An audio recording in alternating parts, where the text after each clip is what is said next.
여러분 안녕하십니까? 남북평화재단이 제공하는 군사주의 강좌 세 번째 시간입니다. 오늘 주제는 군사주의의 역동성과 탈군사화입니다. 오늘 군사주의의 역동성은 군사주의가 전개되는 여러 차원에서 살펴보고 탈군사화의 길을 생각해 보고자 합니다. 제가 드리는 말씀은 올 초에 출간된 군사주의 폭력의 이데올로기와 작동 방식에서 발췌하였음을 밝혀둡니다. 군사주의의 역동성은 다양한 행위자 그리고 수많은 영역 그리고 오늘 말씀드릴 다차원 속에서 전개되고 있습니다. 군사주의는 오랜 역사를 갖고 있고 그리고 현재와 미래에도 계속 작동해 나갈 그런 주제입니다. 오늘 말씀드릴 군사주의의 역동성은 여러 차원에서 얘기할 수 있는데요. 그 여러 차원이라는 것은 보시다시피 내면, 개인, 사회, 국가, 지역, 국제사회, 그리고 생태계, 우주 등 다차원적으로 얘기할 수 있습니다. 그 중에서 오늘 일부 사례를 들면서 군사주의의 역동성을 다차원 속에서 확인해 보고자 합니다. 먼저 사회적 동원의 측면에서 말씀드리고자 합니다. 무기를 개발, 생산, 거래하는 일련의 흐름은 전쟁 준비를 위한 것입니까? 아니면 비즈니스입니까? 여러분은 어떻게 생각하십니까? 군수산업은 안보용인가 상업용인가? 만약 군수산업이 안보가 목적이라면 분석 수준은 국가 및 국제적 차원이 될 것이고요. 경제적 이익이 중심이라면 기업을 중심으로 한 사회적, 세계적 차원이 주된 논의 무대일 것입니다. 여러분은 어느 쪽이십니까? 답은 둘 다이겠죠. 그림은 미국에 본사를 둔 다국적 기업입니다. 보잉, 록히드 마틴, 노던 그루만, 레이시온, 제너럴 다이나믹스입니다. 자크 파월이라고 하는 미국의 유명한 비판적 학자가 있는데요. 그는 1, 2차 세계대전을 수종주의 시각에서 해석한 역사학자입니다. 그 일환으로 파월은 히틀러의 나치 독일이 사회를 어떻게 군사화시켜 대중과 자원을 동원하고 전쟁을 준비했는지를 상세히 밝힌 바 있습니다. 히틀러가 그렇게 하기 위해 먼저 한 것은 사회를 분열시켜 군사화의 장애물을 제거하는 것인데요. 그것이 첫 번째가 좌파 숙청이었습니다. 이어 파월은 독일과 미국의 자본이 연합하고 미국 기업이 어떻게 히틀러에 협력했는지도 폭로하고 있습니다. 나치가 1933년 2월 27, 8일 밤 사이에 제국의회 의사당 화재 사건을 일으키고 그것을 빌미로 좌파 세력을 탄압한 사실은 이제 널리 알려져 있습니다. 나치는 이미 공산당 당직자 중에서 제거할 인물의 명단을 작성해 둔 터였습니다. 3월 23일 통과된 정권위임법을 통해 제국의회에서 과반수 동의를 얻지 않고도 법령 제정이 가능해졌습니다.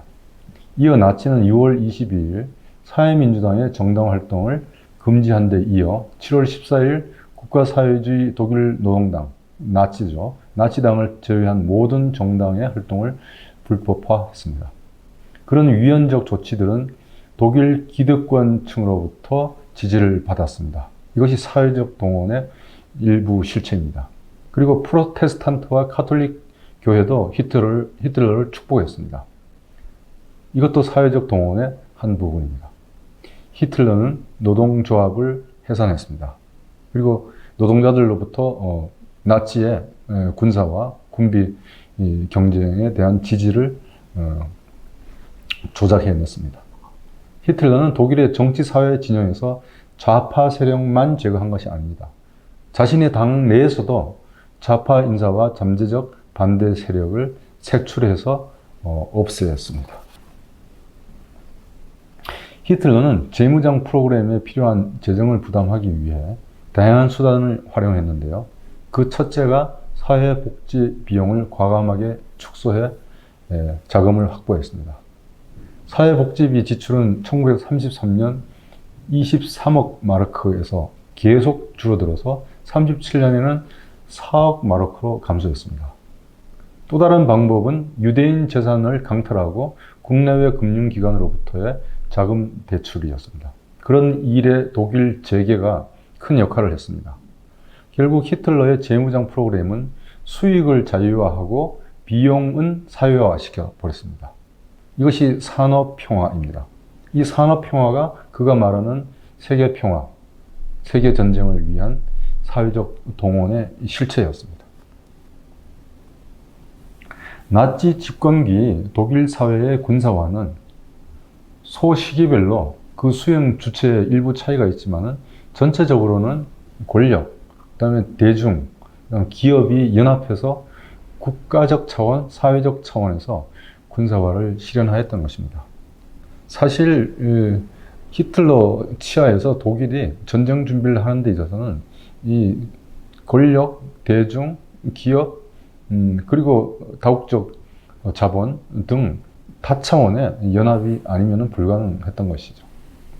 거기에 개인적 차원의 자율적 영역은 찾기 어려웠고 좌익 세력과 노조 파괴 이후에는 개인적 차원의 군사화는 논의할 필요가 없을 정도였습니다. 이제 그 방향은 국제적 차원의 군사화였습니다. 그에 비해 태평양 전쟁 말기에, 그러니까 미국이 일본 히로시마 나가사키의 원자 폭탄 투하를 추진할 즈음에 개인적 차원의 반응은 상기해 볼 필요가 있습니다. 일본으로 갑니다. 패전의 징후를 어렴풋하게 알면서도 입 밖으로 꺼내지 못하고 전쟁 동원에 내몰린 일본의 학동들, 청소년들, 그리고 원폭 투하 작전에 참여한 미군 청년의 태도는 상의할 수밖에 없었던 거죠. 물론 개인적 차원에서 군사화를 논의하는 것이 국가 혹은 국제적 차원의 군사화를 대체하지는 못합니다. 또한 천황제 군국주의 하에 일본이 완전히 일체화된 사회라고 말할 수도 없을 것입니다. 일본 국민들 사이에서도 외적으로는 천황제 질서를 수용하면서도 속으로는 무관심하거나 무시하는 측면이 있었던 거죠. 일본 군부는 천황의 권위를 이용해 정복 전쟁을 감행하였고 대중은 천황의 명령이라는 이유로 개인에게 전쟁의 책임을 묻지 않고 은연중에 그 책임을 천황에게 돌리는 모양새를 취하기도 했습니다. 그래서 일본의 정치 사상가 마루야마 마사오가 갈파한 바와 같이 일본인의 정신은 안과 밖의 조화가 아니라 밖의 일방적 수용을 통해서 유지되는 병리적인 것이었는지도 모릅니다. 그러나 적어도 패전까지 일본이 개인과 국가가 일체화된 전시 체제였던 것은 부인할 수 없습니다. 한편 미국인들에게 일본인은 혐오와 공포와 경멸의 대상이었습니다. 일본인을 같은 인간으로 보는 미국인은 거의 없었습니다. 사실 미국이 남북전쟁을 거치고 영토를 미주 대륙에서 넓혀나가고 결국은 태평양으로 관심을 돌리게 되면서 중국인 그리고 우리 한인은 물론이고 일본인, 유색인종들에 대한 그 혐오와 차별은 이루 말할 수 없었습니다. 한 나라의 국민들을 몽땅 악마로 만들어버리는 심리가 이 한 구절 속에 고스란히 담겨져 있습니다.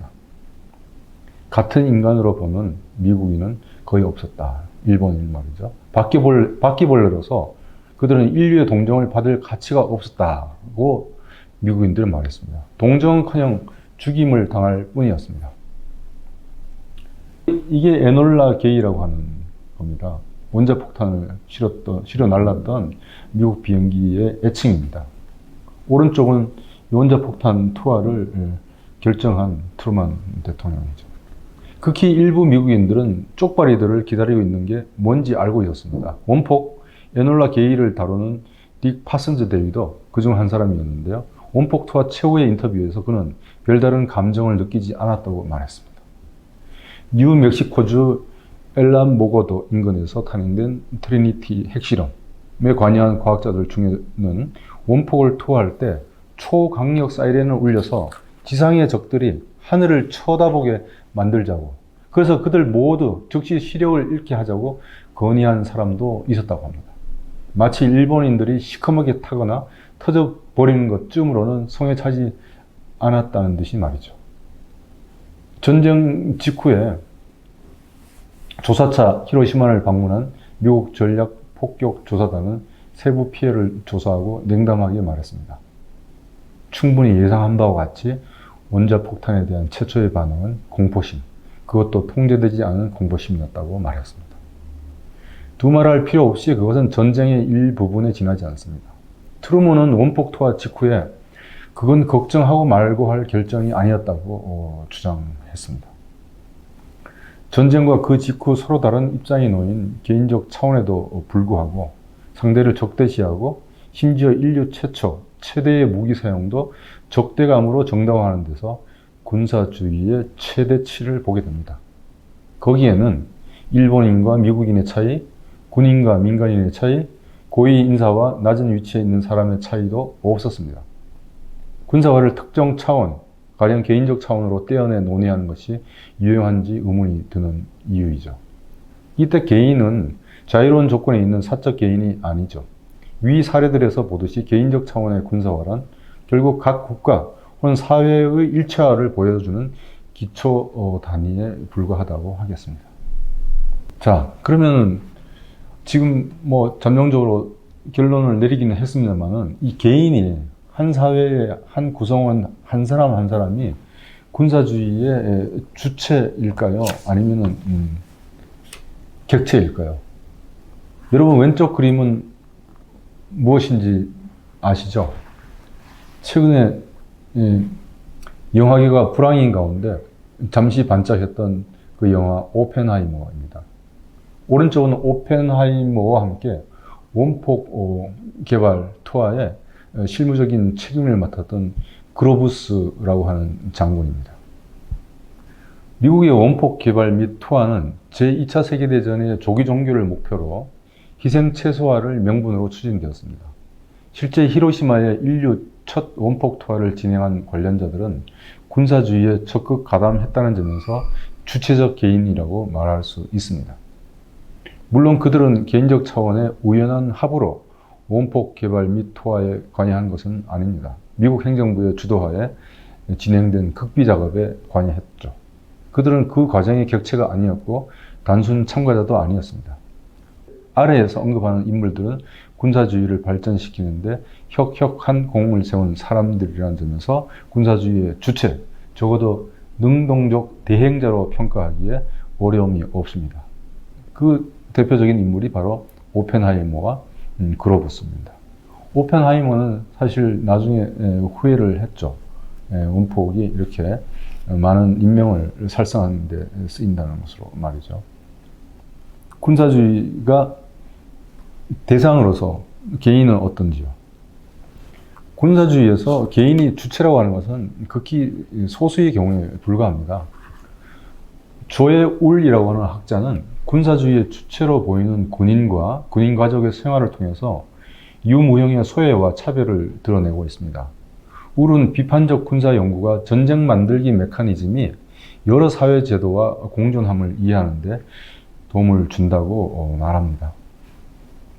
예를 들어서 미국은 전 세계적으로 미군이 나가 있고 많은 전쟁에 개입하고 있지 않습니까? 가까이는 이라크 전쟁, 아프가니스탄 전쟁, 그리고 멀리는 베트남 전쟁, 한국 전쟁, 또 우리가 다 모르는 많은 지역에서의 미국의 비밀 군사작전이 진행되었습니다.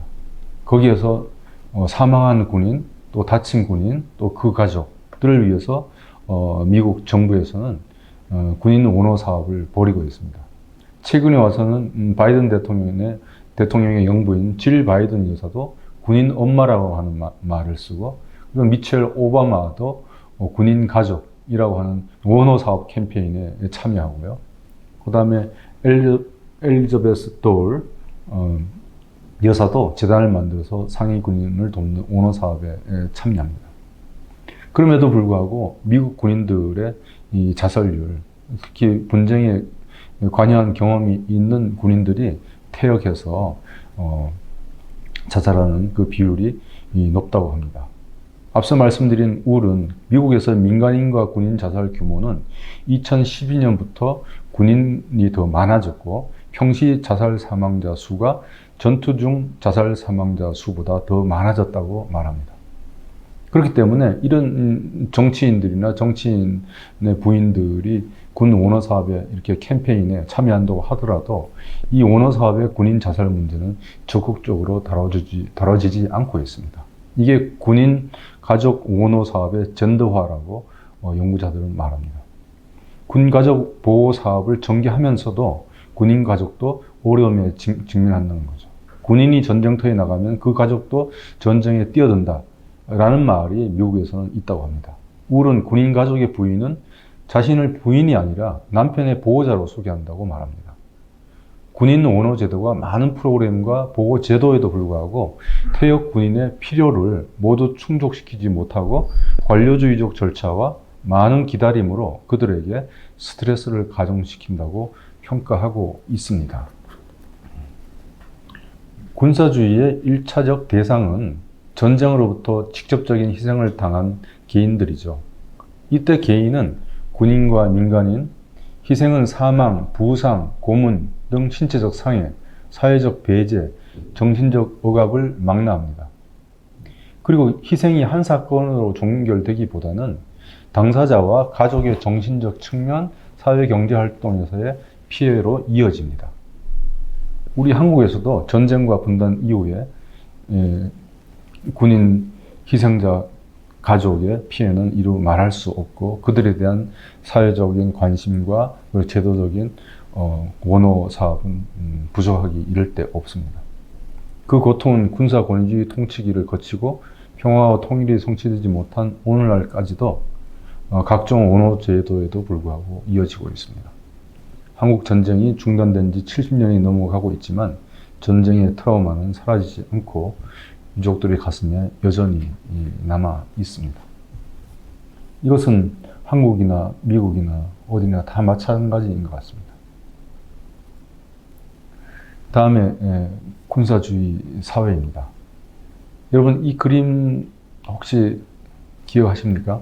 맨 오른쪽에 있는 사람이 그 유명한 비스마르크입니다. 비스마르크는 군인이 아니었고 민간인 정치인입니다. 비스마르크 왼쪽에 있는 사람이 룬 장군이고 그 왼쪽에 있는 사람이 그 유명한 몰트케 장군입니다. 그런데 비스마르크는 군복을 입었습니다. 총리의 신분으로. 왜 그랬을까요? 독일 프로이센 국민들을 군사화 시키는데 자기가 앞장서고 있음을 보여주기 위한 것입니다.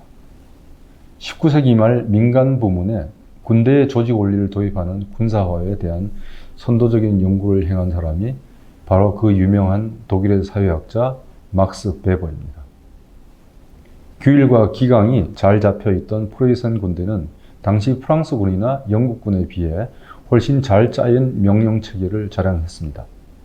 명령 계통에 따라 장교와 사병 모두에게 각각의 역할과 의무가 보다 엄정하고 분명하게 위임되었습니다. 체럴 제상 오토 폰 비스마르크의 독일은 이런 군대 모델을 기업과 민간의 제도에 적용하기 시작했습니다. 그렇게 함으로써 혁명을 방지하고 평화를 보장할 수 있다는 게 그의 생각이었습니다. 여러분, 이것은 책 표지인데요. 전쟁은 여자의 얼굴을 하지 않았다. 저자는 바로 스베틀라나 알렉시에비치입니다. 2015년 노벨 문학상을 받았는데요. 이 책은 소설도 아니고 수필도 아니고 시도 아닙니다. 그냥 전쟁에 참여했던 전쟁의 트라우마를 갖고 있는 러시아 여성들을 인터뷰한 결과를 쭉 편집해 낸 것입니다. 그래서 노벨 문학상을 이분한테 수여할 것이냐를 두고 수상위원회 내에서 논란이 있었다고 합니다. 어떤 문학 장르인지 말할 수 없다. 근데 이 당사자인 알렉시에비치는 이것을 목소리의 문학이라고 말했습니다. 피해자, 억압받은 사람들, 소외된 사람들의 경험, 마음, 트라우마를 있는 그대로 솔직하게 가감 없이 실어서 소개했다는 것입니다. 이 2015년 노벨 문학상을 수상한 이 알렉시에비치는 전쟁 시기와 냉전 시기에 소련 치하에서 아동과 여성을 포함한 대중의 삶과 애환, 그리고 체르노빌 사건의 영향, 그리고 체제 전환기 대중의 고뇌 등을 여러 책으로 엮어냈습니다.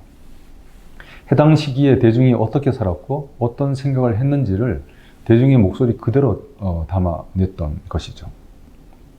소련 치하에서 대중의 생각과 삶을 생각하는 것이 군사주의였음을 그 시대를 살아간 그 소련 대중의 목소리를 통해서 알렉시에비치는 증언했습니다. 그들은 소련이 전형적인 군사주의 사회였음을 자신의 삶의 경험에서 증언합니다. 이를 알렉시에비치는 그 시대 소련 사람들을 호모 소비에티쿠스라고 부릅니다. 이 책이 호모 소비에티쿠스라고 하는 제목의 책입니다. 이 책도 국내에 번역이 되어 있습니다. 소련 치하 군사주의 사회와 대중의 삶을 알렉시에비치는 이렇게 정리한 바 있습니다. 알고 보면 우리는 전쟁에 길들여진 사람이다. 우리는 항상 전쟁 중이었거나 전쟁을 준비해왔다. 우리는 자신이 노예라는 것을 인식하지 못했고 오히려 노예로 사는 것을 좋아했다. 여러분, 이 알렉시에비치의 말이 다른 나라, 다른 사회에도 적용해 볼 수 있지 않을까요? 국가 권력이 사회를 감시하고 사회가 또 개인을 감시합니다. 전형적인 군사주의 사회입니다. 군사주의 사회의 완결성과 지속성은 그런 하향식 감시 통제가 상향식과 결합할 때 구현됩니다. 대중이 가족과 친지, 지인을 감시하는 것을 넘어 때로는 죽음의 길로 끌고 가는 그 자발성과 능동성을 발휘하는 것이 호모 소비에티쿠스가 곳곳에서 활동했던 것입니다. 그들의 증언을 더 들어보면 호모 소비에티쿠스가 군사주의 사회를 지탱하는 일원이었음을 알 수 있습니다. 당시 57세였던 한 의사의 증언을 군대가 행군하는 걸 보면 모두들 제자리에 멈춰서서 격려를 했습니다. 우리 신부님은 전직 장교이신데 설교 때마다 군대 얘기, 원자폭탄 얘기를 하세요. 또 49세 음악가였던 분의 증언은 전쟁과 감옥, 이 두 단어는 러시아에서 가장 중요한 단어들이에요. 또 건축가였던 안나 씨는 이렇게 말합니다. 어렸을 때 우리들도 고아원이라는 게 엄마로부터 멀리 우리를 떨어뜨려 놓는 것이라는 것을 알고 있었어요. 난 제5호 마을에 있던 제9호 고아원에 보내졌는데요. 모든 것이 번호가 붙어 있었어요.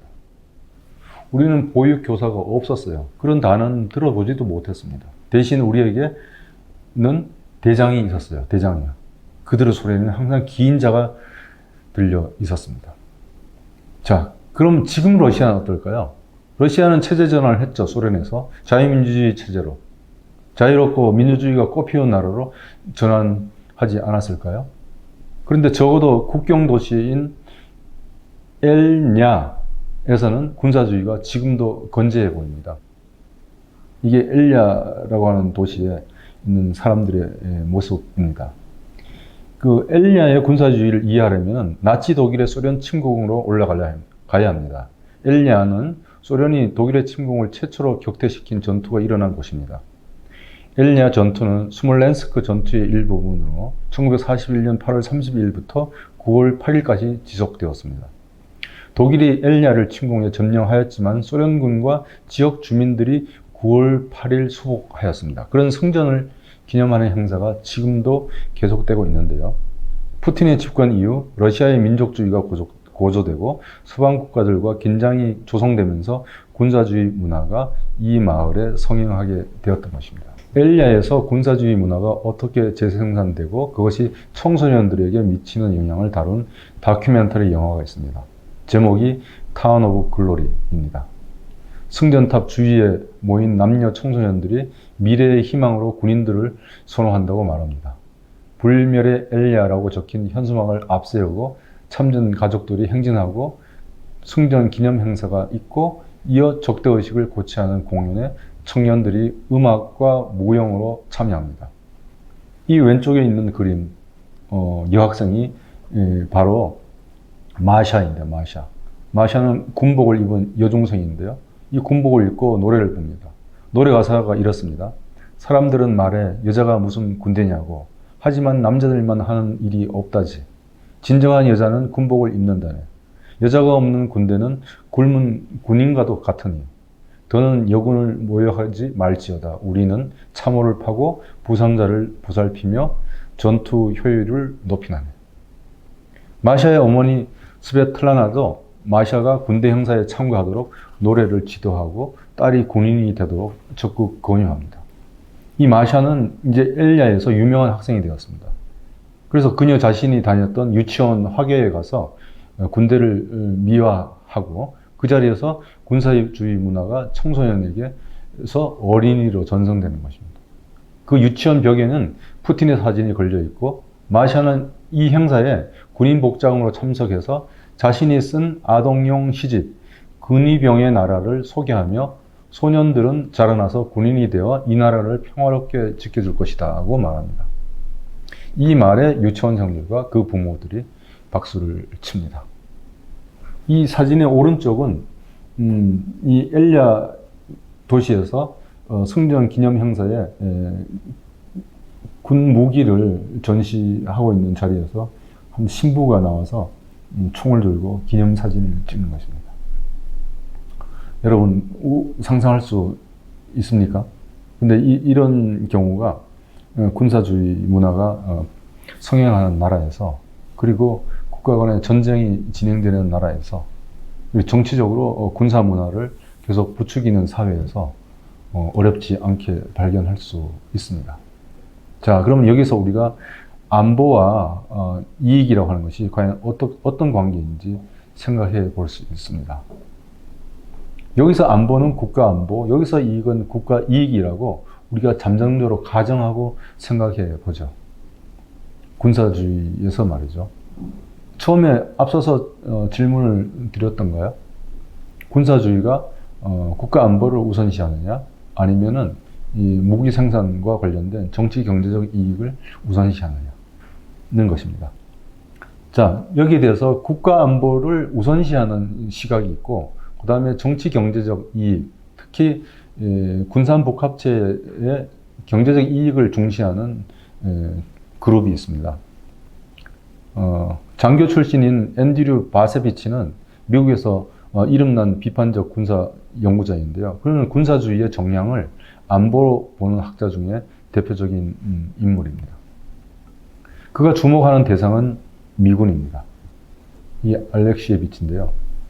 이분이 군인 출신이었다가 나중에 퇴역하고 나서 미국의 이제 군사주의를 비판하는 학자로 변신을 했습니다. 안보는 미국의 국가 이익을 군사적으로 수호하는 것, 세계 패권 국가로서의 위상 수호, 미국의 세계적 영향력 확대입니다. 바세비치는 2차 세계대전 이후 미국의 국가 경영 전통을 미국의 세계의 지도자, 구원자라는 믿음을 지키는 것이라고 말합니다. 이어 그는 미국에 의심할 바 없는 세계에서 가장 우위에 있다고 하는 판단, 세계에 영향을 미치기 위해 목표를 선택하고 그 수단을 선택하는 것까지도 미국인의 손에 달려 있다고 주장합니다. 바세비치는 미국의 군사 정책의 지속적인 요소 3가지를 드는데요. 이것을 그는 성삼위일체라고 말합니다. 그것은 곧 미국 군사력의 세계적 주둔, 이 군사력의 세계적 투사, 세계적 개입주의를 말하는데, 그는 이것을 워싱턴 룰이라고도 부릅니다. 여기서 워싱턴은 지리적 의미가 아닙니다. 국가 정책의 형성에 영향력을 미칠 수 있는 인물과 조직들을 말하는데요. 워싱턴에는 연방정부의 입법, 사법, 행정의 상층부를 비롯해 국가안보의 주요 구성 집단들도 여기에 밀집되어 있죠. 물론 군수기업과 로비 집단들도 여기에 있습니다. 바세비치는 이어서 미국이 항구적인 국가안보 위기 상황으로 빠져들어간다는 문제의식을 워싱턴 룰이 앗아간다고 말합니다. 이렇게 정치 경제적으로 계속 국가 안보를 명분으로 위기를 조장하고 확대하는 것은 미국의 정상적인 그 위상, 위치를 위협한다는 문제의식이죠. 그 다음에 두 번째 시각입니다. 전쟁 및 전쟁 준비를 거대한 이익을 추구하는 경향에서 주목하는 학자들이 있는데요. 기언 콕이라고 하는 페미니스트 학자는 2차 세계대전 이래 미국을 영구 전쟁 경제 체제로 특정짓니다. 그는 전쟁을 대규모 비즈니스라고 주장합니다. 미국 국방부 사이트에 국방부를 가장 오래된, 최적의, 가장 성공적인 미국 기업으로 묘사하면서 엑슨모빌, 포드, 제너럴 모터스보다 더 큰 예상 규모라고 자랑하는 점을 예로 듭니다. 군산 복합체, 그 다음에 세계화와 군사주의는 동전의 양면이라는 표현, 그리고 세계화 시대에 들어서 군대 기능의 일부를 외주화, 민영화하는 것도 물론 미군의 세계적인 주둔, 영향력 유지도 있지만은 경제적 이익을 추구하는 관점에서 보면은 이 군대의 민영화도 그렇게 해석할 수 있다는 것입니다. 예를 들어서 저 유명한 파워 엘리트를 쓰는 라이트 밀즈는 이 경제 엘리트를 중시합니다. 군사주의에서. 그런 미국의 파워 엘리트는 다른 무엇보다도 경제적 이익과 사업적 이해관계에 따라서 움직인다고 보는데요. 그 중추신경은 미국의 초국적 거대 기업이고 연방정부는 사실상 기업국가이다 라고 지적한 바 있습니다. 1920년대에 이미 쿨리지 미국 대통령은 미국이 할 일은 비즈니스이다 라고 말했다고 합니다. 국방부와 록히드 마틴의 결혼, 산업과 군대의 아름다운 결합, 이런 표현은 모두 다 군사주의가 미국에서 정치 경제적 이익을 추구한다고 하는 것에 주목한 표현입니다. 군사주의의 영향을 둘러싸고 논쟁이 일어날 수 있지만요. 안보와 이익 추구가 동시에 발견된다고 많은 경우 그 둘은 동전의 양면과 같다 할 수 있습니다. 문제의 본질은 그 피해가 그 둘이 결합한 이상이라는 데 있습니다. 기언 콕에 따르면 민영 군 대행 업체는 군인을 단기 계약으로 고용해 비용을 절감할 수 있고 의회의 군사작전 감시를 회피할 수 있고 군대가 법적 통제를 할 수 없는 회색지대에 들어갈 수 있다고 합니다. 그래서 예를 들어서 군 대행 업체는 이라크 수감자들을 학대했고 보스니아 사태에서 딘콥, 여기 보시는 딘콥이라는 민영 군사 대행 업체 직원들은 여성들을 밀매하고 다른 성적 범죄에 연루되었다고 합니다. 군대를 민영화하는 이런 경우에서 전쟁에서는 죽어도 공식 군 사망자 명단에 오르지 않을 수 있습니다. 그래서 군대를 민영화 외주하면서 얻을 수 있는 정치 경제적 이익이 상당히 지금 콕의 보고에 따르면 많다는 것이죠. 이렇게 인간끼리 전쟁을 하고 이러저러한 이유로 그 다음에 인간과 또 다른 생명체 사이에 또 착취와 수탈이 일어나고 결국은 우리 인간이 살아가는 터전, 이 지구촌, 생태계 자체가 군사주의의 대상이 되는 시점에 이제 다가왔습니다. 이미 그런 경험을 우리가 여러 계기별로 해왔습니다. 생태 군사주의입니다. 이름하여. 또는 녹색 군사주의라고도 하고 영어로 그린 밀리터리즘이라고도 합니다. 사실 이것은 1, 2차 세계대전 이전에 나타났는데요. 17, 18세기 영국에서 일어난 인클로저 운동, 그러니까 공유지에 대한 사유화, 감시에 대해서 그 기원을 두고 있습니다. 대내적으로 공유지를 사유하고 거기에 대해서 이제 공장을 짓고 이런 대내적 사유화의 확장은 이미 식민주의로 이어졌죠. 이것이 오늘날에는 반테러리즘과 신자유주의의 토양을 일구고 있습니다. 이 인클로저 운동은 환경을 삶의 터전이자 공존의 파트너가 아니라 성장을 보장하는 군사적 사고와 맞물려 토지를 국가 방어 수단으로 접근한 것입니다. 생태폭력이 군사주의와 관련되는 것은 자연을 정복의 대상으로 삼은 초기 발전주의 관념의 연장선상에서 이제 기후 변화를 안보 대상으로 접근해서 군비와 안보기구의 역할을 중대하려는 대응과 직결됩니다. 생태폭력은 그 주체를 구분하지 않는 점에 특징이 있습니다. 가정과 기업은 물론이고 군대도 생태폭력을 가할 수 있습니다. 다만 그 폭력은 의도적인 경우와 그렇지 않은 경우로 나눌 수 있는데 군대가 초토화 작전을 벌이면 적군은 물론 민간인과 환경까지 피해를 입을 수 있는 것이죠. 여러분, 한국전쟁에서 미군이 민간인을 구별하지 않고 폭격한 사례를 우리가 많이 보지 않습니까? 대표적으로 노근리 사태도 우리가 나중에 알았던 것이죠.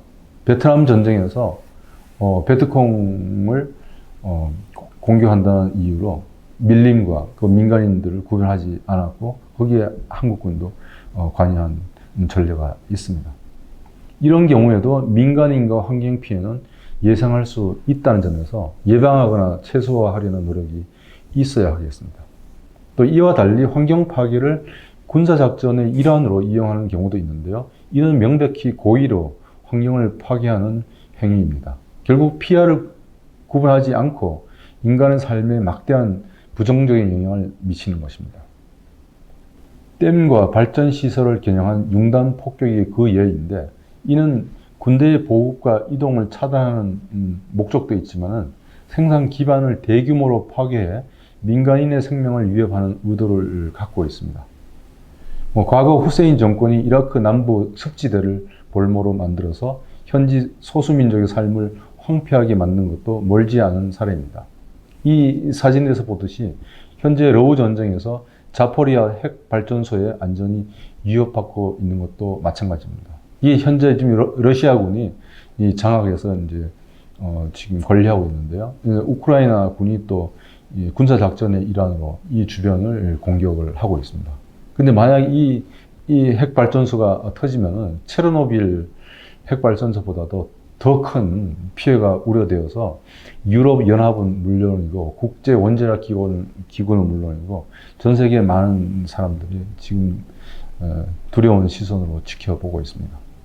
이 문제의 심각성은 이 생태 폭력이 전시만이 아니라 평시에도 군비 경쟁이나 기업의 이익 추구 때문에 선진 과학 기술이 가해지는 만큼 일어날 가능성이 높다는 것이죠. 이제 기후변화에 이어 기후위기, 나아가 그것이 지구촌의 실존적 위기로 인식되는 오늘날에 이르러서 기후 문제는 더 이상 여유 있는 북구 환경운동단체의 전유물이 아닙니다. 군대와 기후 문제와의 연관성에 관한 관심이 일어나는 것도 그런 배경에서죠. 사실 둘의 연관성에 관한 연구를 주도하는 곳이 바로 어디입니까? 미국 국방부입니다. 미국 국방부는 기후변화가 안보에 미치는 영향에 주목해서 이미 1980년대부터 연구를 해왔습니다.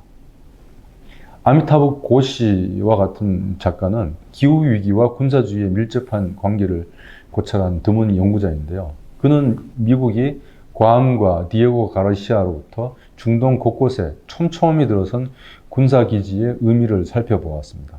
고시는 세계 각지에 있는 미군 기지들이 전략상 중요한 길목, 즉 초크 포인트를 감시하고 있다고 평가합니다. 바로 지금 그림에도 보듯이 미국이 전 세계 주요 지역에 미군 기지를 운영하고 있는데 그 중에서 전략적으로 중요한 위치에 있는 기지, 이것이 이 초크 포인트입니다. 각 대륙, 해양의 길목에 위치하고 있는 것이 이 특징이죠. 여기서 관심사는 미국의 초크 포인트 통제 정책의 목적이 아니라 그 결과, 생태적 영향입니다. 미 국방부는 당일 기관으로서 미국에서, 나아가 세계에서 가장 많은 에너지를 소비하는 곳입니다.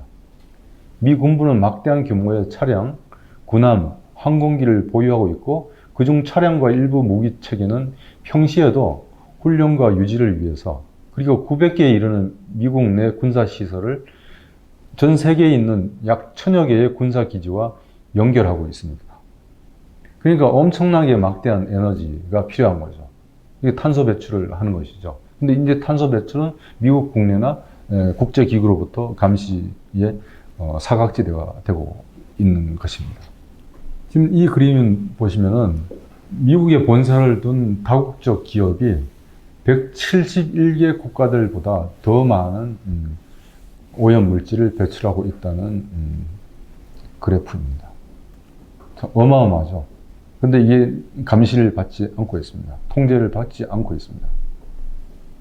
IPCC 기후변화 유엔 총회 합의에서도 군비 경쟁, 군사력 증강과 관련된 이 탄소 배출은 의무적인 보고사항에서 제외되어 있습니다.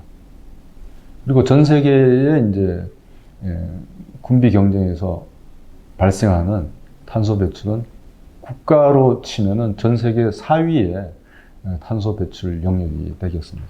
자, 그러면은 이와 같이 여러 차원에서 이 군사주의가 작동함을 알고 있고, 그것이 인간과 인간 집단, 국가와 국가, 그 이유가 민족이든지 종교이든지 이념이든지 또 경제적인 이해관계이든지 간에 이 전쟁과 분쟁으로 이어지고, 이제는 인류가 살고 있는 이 삶의 터전인 이 생태계까지도 군사주의의 포획이 되어서 점점 더 적치와 추탈을 받고 있습니다. 그러면 이와 같은 이 군사주의의 그 역동성, 복수의 행위자, 다영역, 다차원, 이 3차원이 상호작용하면서 역동성을 만들어내는 군사주의는 어떤 것을 특징으로 하고 있느냐. 제가 잠정적으로 내린 결론은 이 군사주의는 권위주의, 그리고 식민주의, 그리고 각종 차별, 이런 것과 연관되어 있습니다. 그러니까 군사주의를 넘어서려면, 탈군사화 하려면은 이 외교, 안보, 군사 정책에 대한 문민 통제가 보다 확대되어야 하겠습니다. 군에서 운영되고 있는 자금 운영, 그리고 무기 체계 개발과 획득, 그것이 얼마만큼의 자연을 파괴하는지 등등에 대한 문민 통제가 보다 확대되어 있습니다. 문민 통제에 대한 생태적 접근이 있어야 된다는 것이죠. 그래서 민주주의와 평화주의의 이 생태주의적 관점이 군사화를 극복해 나가는데 보다 많이 관여해야 되고, 그래서 탈군사화로 가는 것은 이 좁은 의미의 군부 권위 집단이 정치에 개입하는 것을 막는 문민 통제를 넘어서서 안보와 군사 영역에서 진행되는 모든 것에 대해서 민주주의와 평화주의와 이 생태주의적 관점이 두 눈을 부릅뜨고 살펴보아야 한다는 것입니다. 그렇지 않고는 이 전쟁의 위협, 그것을 가능하게 하는 타자에 대한 이 적대적이고 차별적인 시선, 그리고 우리의 보다 편리하고 보다 많은 소비를 위해서 자연을 파괴하는 우리의 삶의 태도나 관행이 줄어들지 않을 것입니다. 그래서 군사주의가 말씀드린 복수의 행위자, 다영역, 다차원, 이 세 차원의 상호 복합적 작용이라 한다면은 이 탈군사화의 길도 이 복합적인 과제일 수밖에 없고, 그것도 단기간에 이루어지지 않을 것입니다. 우리가 군사주의의 영역과 차원을 살펴보았듯이, 이것은 특정한 사회 영역, 특정한 국가나 지역을 넘어서서 이제는 세계적 차원에서 움직이고 있지 않습니까? 그리고 정치 권력, 그다음에 경제 권력, 여러 과학기술, 문화예술, 심지어 인도주의 영역까지도 개입하고 있습니다. 그래서 우리가 민주주의, 평화, 인권 등을 추구하는 모든 시민들, 사회단체들, 전문가 집단들이 공동으로 손을 맞잡고 연대해야 될 거대 과제입니다. 이것에 대해서 우리가 깊이 관심을 두지 않는다면 오늘날 같은 기후위기, 전쟁의 일상화, 혐오의 일상화를 우리가 중단시키기 어려울 것입니다. 이런 시각을 갖고서 우리 한반도의 군사화의 현실을 우리가 이해를 하고 군사화를 넘어설 수 있는 길도 우리가 찾아볼 수 있을 것입니다. 이런 논의를 하기 위해서 우리가 군사주의를 공부를 했고요. 그래서 탈군사화를 한반도에서 우리가 그려나갈 때 그 비전과 방향 그리고 방안, 이 과제들을 우리 한국 사회 내에서 정부와 시민사회가 그리고 한국 사회가 또 북한과 동아시아 세계와 어떻게 협력을 할 것인지, 그리고 이것은 군대만이 아니라 말씀드린 여러 사회 영역, 여러 차원에서 복합적으로 전개해 나갈 수 있는 그런 복합적인 대안, 그리고 그것을 주창해 나갈 리더십이 함께 필요하다고 생각을 합니다. 자, 지금까지 군사주의에 대해서 그 이론과 역사, 영역, 차원에 걸쳐서 세 차례 말씀드릴 수 있는 시간을 갖게 되었습니다. 제가 이런 강의를 하게 되어서 기쁘게 생각하고, 남북평화재단이 이제 군사주의에 대한 시각을, 안목을 갖고서 이제 한반도, 그리고 한반도와 세계가 호흡하면서 군사주의를 넘어서서 평화와 생태와 인권이 꼽히는 세상으로 나아가는데 보다 새로운 역할을 할 것을 기대하면서 제 강의를 이것으로 마치겠습니다. 여러분 감사합니다.